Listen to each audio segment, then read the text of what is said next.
Grover Cleveland Alexander, born February 26, 1887, Elba, Nebraska, U.S., died November 4, 1950, St. Paul, Nebraska. American professional baseball player, one of the finest right-handed pitchers in the history of the game, frequently considered the greatest master of control. From 1911 to 1930, he won 373 major league games and lost 208. Alexander pitched for 3 National League, NL teams during his major league career: the Philadelphia Phillies, 1911, 17, 1930, the Chicago Cubs, 1918-26, and the St. Louis Cardinals, 1926-29.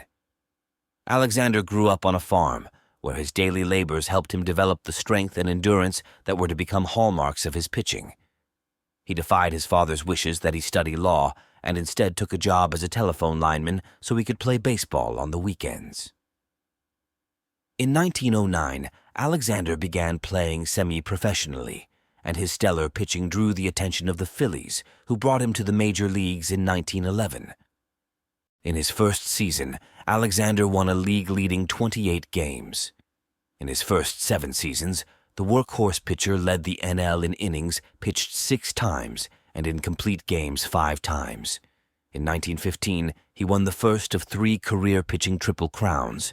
The others came in 1916 and 1920, by topping the league in earned run average, 1.22, strikeouts, 241, and wins, 31, as he helped the Phillies capture the first NL pennant in their team history. For 3 consecutive years, 1915-17, he won 30 or more games. In 1916, when he achieved 33 victories, 16 were shutouts, a major league record. His career total of 90 shutouts is second only to Walter Johnson's 110. Fearing that they would lose Alexander to the Army once the United States entered World War I, the Phillies traded him to the Cubs after the 1917 season. Not only did Alexander miss the majority of the 1918 season because of wartime service, but as a result of his time at the front, he lost hearing in one ear, began experiencing epileptic seizures, and developed a drinking problem.